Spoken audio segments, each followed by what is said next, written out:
They call it Feast Week in college basketball for a reason, and we've got amazing things to talk about here with Duke men's basketball as the Blue Devils get set to participate in the Phil Knight Legacy Tournament in Portland, Oregon. We're going to discuss all of that coming up here on Locked On Blue Devils. Let's get to it.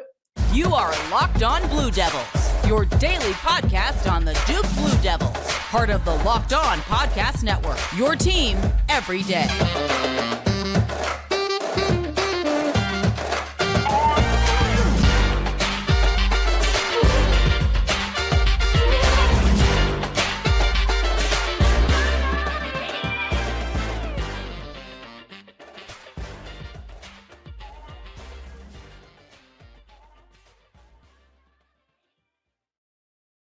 Hello, everybody, and welcome into another episode of the Locked On Blue Devils podcast. It's so great to have you here with us on this Thanksgiving Thursday, November 24th, 2022. My name is JJ Jackson, proudly serving as the host of Locked On Blue Devils, a daily podcast devoted to everything going on in the life of Duke athletics. If you haven't done so already, follow our show on Twitter at LO_Blue Devils, and you can follow me on Twitter at _JJ_Jackson_. We're getting set to talk about Duke men's basketball as they participate in the Phil Knight Legacy event there in Portland, Oregon. Big-time matchups coming up for Duke starting today with a game against Oregon State. And we're going to talk about all of that with my buddy Brian Horace at Duke Blogger on Twitter and DukeBlogger.com. If you haven't done so already, please be sure to follow and subscribe to this podcast for free wherever you get your podcasts. Also, be sure to watch us on YouTube each and every day. Subscribe there as well. So without further ado, let's bring on my good pal Brian Horace, who joins us here on the show today. Brian, thanks for the time as always. Happy Thanksgiving to you and yours. Same to you. Same to you.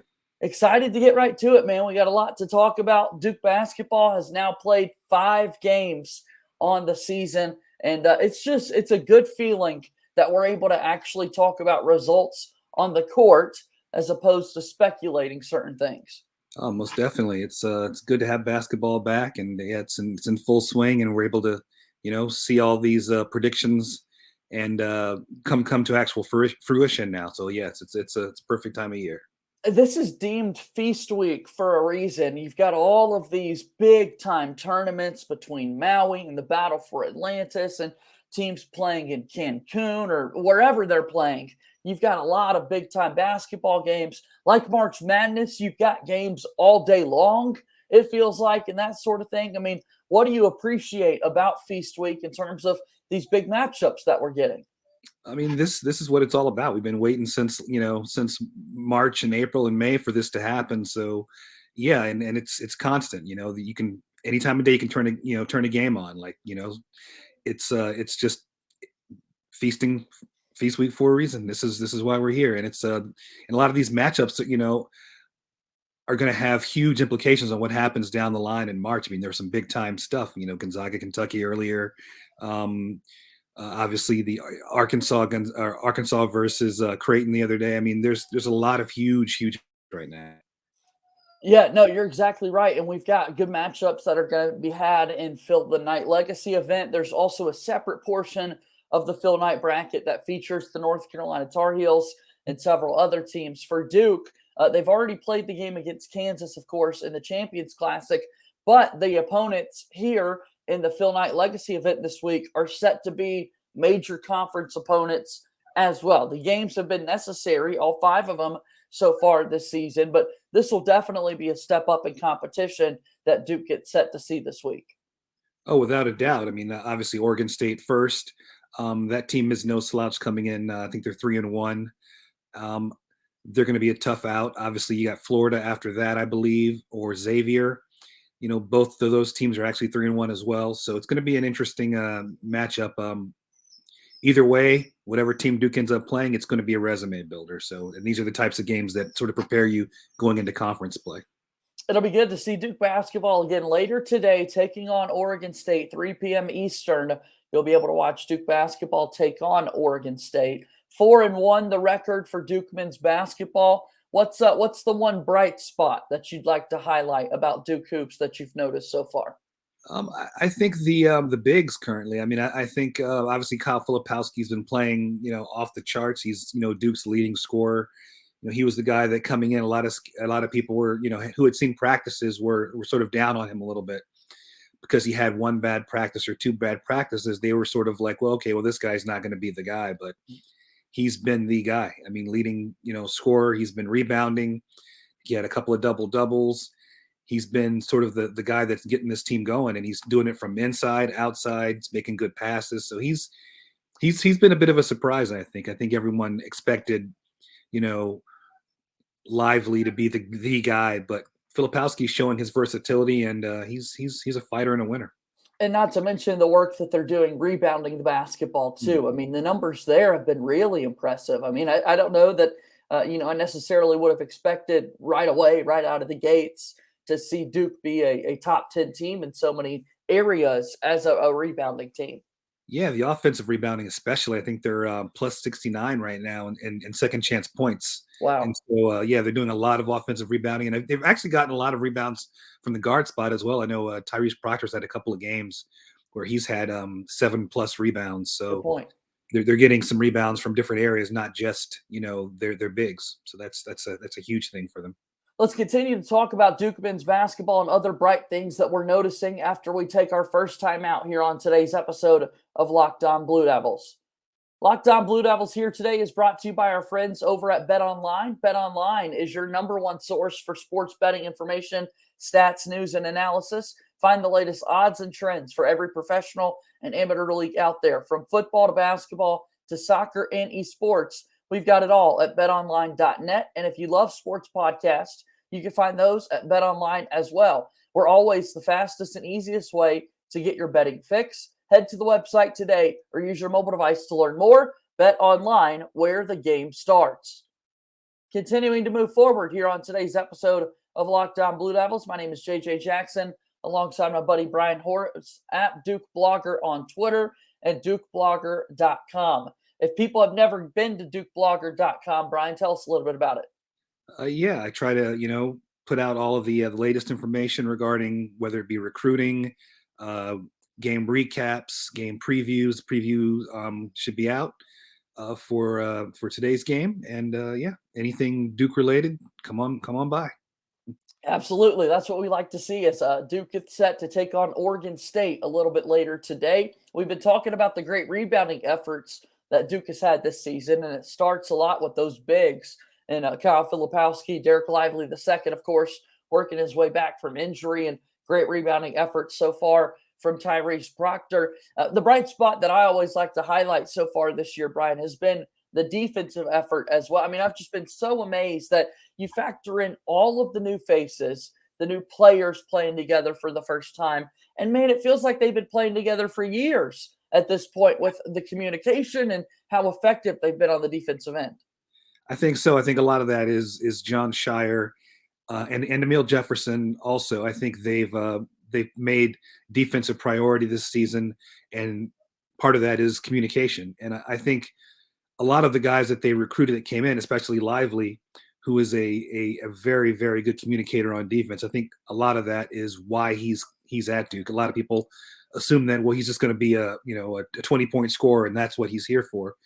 But anyone that watched him in high school knows that his bread and butter was always his defense. And I think, for him especially, his ability to communicate, put guys in the right spots, be a defensive anchor, I think that is huge for Duke this season.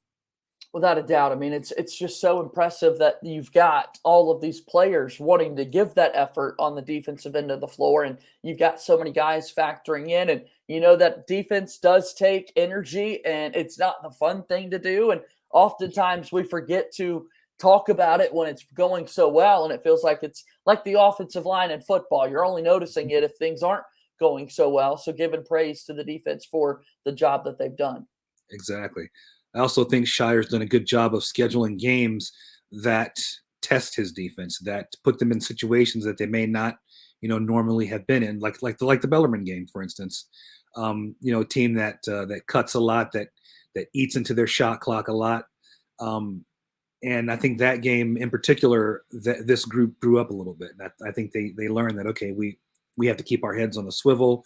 We have to be aware of what's going on around us. It isn't just my man I have to look for. I have to be aware of, who's cutting, who's setting screens, all that stuff. So I think some of it is scheduling and some of it is just this team is locked in right now. So we talk about some more individual performances for Duke through 5 games. Big tournament coming up this weekend, and we'll get to see a lot of these guys in action because when you've got 3 games in 4 days, you're going to want to be as fresh as possible going into the weekend here. And so for Duke men's hoops, Brian, a bright spot so far this year has been the play of sophomore Jalen Blake. So we knew Jeremy Roach would be coming back and the production that we could get out of Roach. But tell me about Jalen Blake's and why did people not see this level of play coming from him? Yeah, I think he's had a huge jump. I think one of the reasons why people didn't see it coming was because of how he ended his high school career. Obviously with COVID, he lost a lot of time, a lot of development time. So I think having a year in the program, the behind the scenes work that he did, and the work he did over the summer, working on his shot, going on and playing overseas, I think a lot of that's sort of, coming into play right now. He's shooting the ball better. I think he's 50% from 3 right now. He's, he's got the physical attributes. He's got the long arms. He's very good at finishing around the rim. He's, a pesky on defense. He's probably close to being the steals leader, if not the steals leader on this team. I believe it's he and Proctor. So, there's a lot that's gone into him being where he is. But I think this also goes back to Shire's recruiting and sort of noticing this diamond in the rough in Blake's that wasn't a real, highly recruited guy. But I think the vision of Shire to know that this guy had it was pretty impressive. Without a doubt, and I'm really excited to see him take the jump that he's had. It was last Friday he had the big steal and kind of breakaway jam there in Cameron Indoor and got people on their feet in the midst of a 18-2 run that Duke had in that game against Delaware. I mean, a lot of really nice plays made by Jalen Blakes. The other returner for Duke this season was their captain and Jeremy Roach. The efficiency numbers haven't been the absolute best so far this year for Roach, but 10 points and 5 assists the other night. I think if Duke could get in spots where you're seeing higher assist numbers from Jeremy Roach, that the play for everybody around him will start to pick up as well. I couldn't agree more. I think a lot of that's just having to adjust to a brand new cast of characters. Okay. And also having to adjust each night because Duke has been trying to phase in, obviously Lively will be back for, I think, his 3rd game. Derek Whitehead has just been back also. So I think there's still going to be, some rough spots, especially for a point guard, in that you're still trying to sort of learn the tendencies of your guys and, how they're going to be and where the places they're going to be and the spots they're going to be. So I think it's going to be a little while before we really see, peak Jeremy Roach. I think he's going to, probably around ACC season when he really knows these guys and is able to sort of predict where they're going to be, what they need. I think we're going to see a lot better play from him going forward. As Duke takes a total step up in competition this weekend in the Phil Knight event, I would imagine that they'll lean on Jeremy Roach having played in the NCAA tournament last year and, again, being the captain for this squad, follow his lead, and good things will typically tend to happen this season, I believe, for Duke men's hoops. What kind of expectations should we have for Derek Whitehead and for Derek Lively II this weekend specifically, Brian, because they are both working back from injuries? We talked about it earlier. 3 games in 4 days is a lot to ask of these guys coming off injuries. So what kind of expectations should we have? I think it'll be just as it has been the last 2 games, sort of a slow, steady, infusion of them into these games, not super heavy minutes. I think Duke will still rely on the guys that have been there every game: Filipowski, Mitchell, Grandison, Young, Blakes, Proctor. But I think we'll start to see some flashes, of what we expect from Whitehead and Lively. Lively's been super active defensively, but hopefully they're going to start to go to him more in the paint. And as far as Whitehead, I think he just needs to see the ball go in the hoop a little bit. I think once he makes a few and starts going inside out instead of starting with the jump shot, I think we'll see, a little bit more from him going forward as well.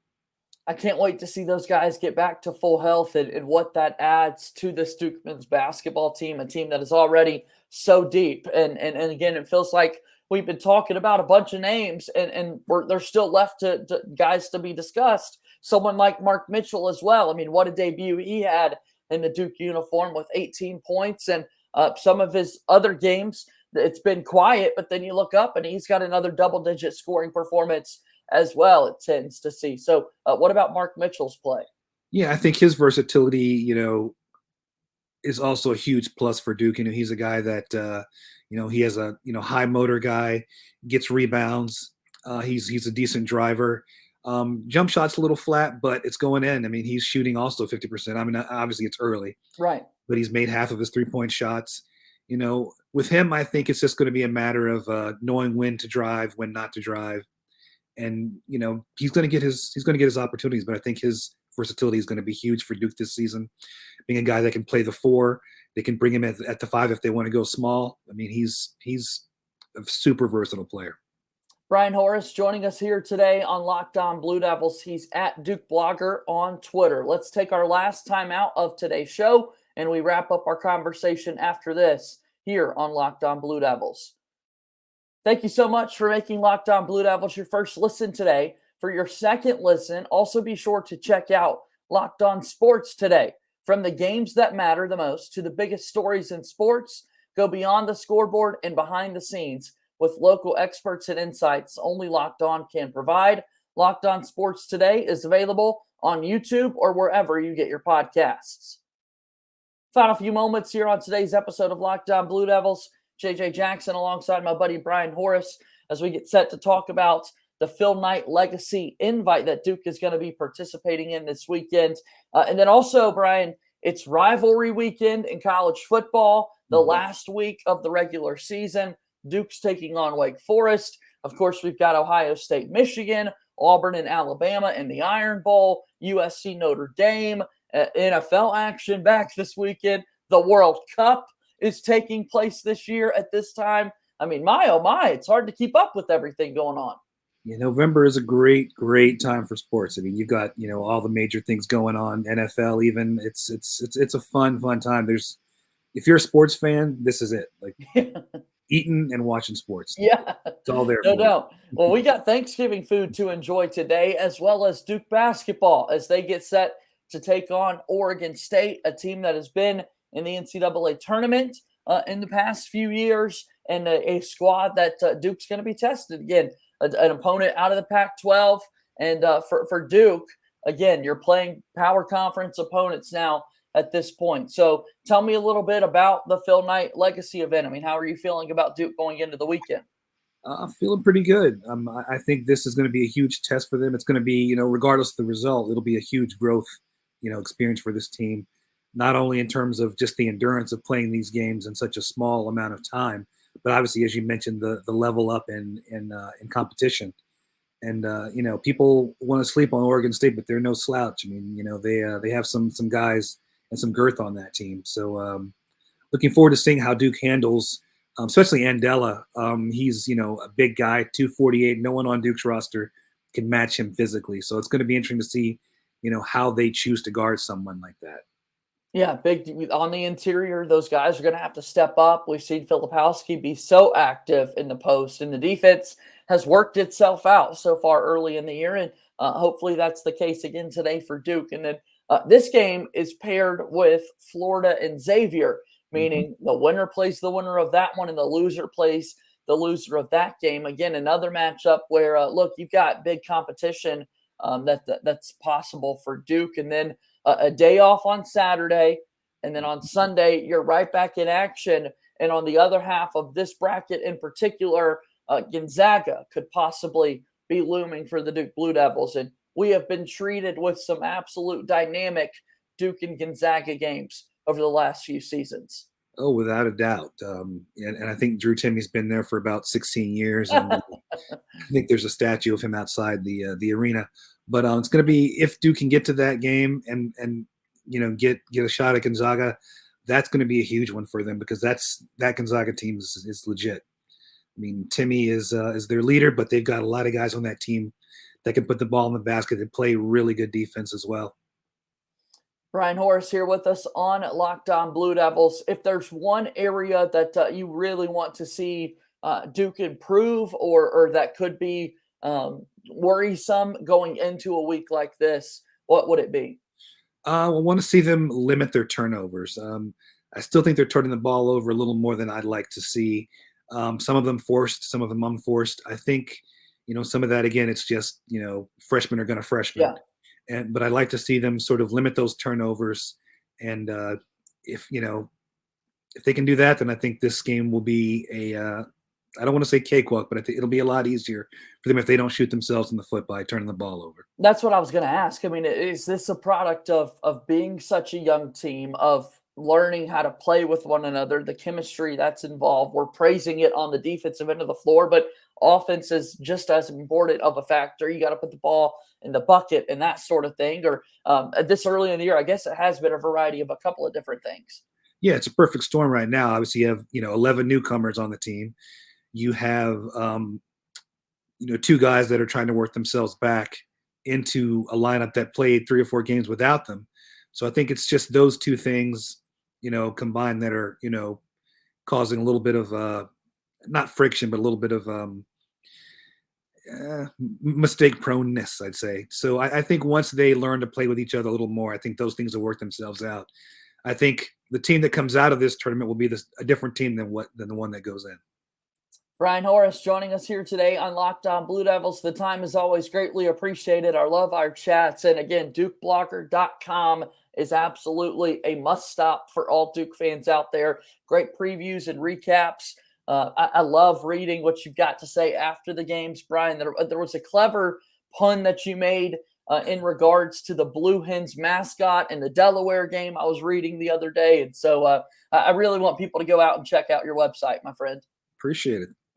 So tell me a little bit about Twitter as well. Where can folks find you there? Yeah, at Duke Blogger. Stop in, chat. I'm there anytime. Always wanting to interact with people, talk about the games, talk about the matchups, talk about whatever we want, Duke basketball or college basketball in general. Love it. Thanks so much, Brian, for the time. Enjoy Thanksgiving. Enjoy these basketball games, and we'll talk again soon, okay? All right, you take care. That's Brian Horace joining us on today's episode of Locked On Blue Devils, and that's going to bring our show to a close. What a great conversation that was as Duke basketball gets set to participate in the Phil Knight Legacy event there in Portland, Oregon. It's time to wrap up our show here today. Coming up tomorrow, a Duke football conversation as the Blue Devils get set for the regular season finale against Wake Forest. That's going to do it for today's show. As always, go Duke. I'll talk to you tomorrow. My name is JJ Jackson. Thank you and good day.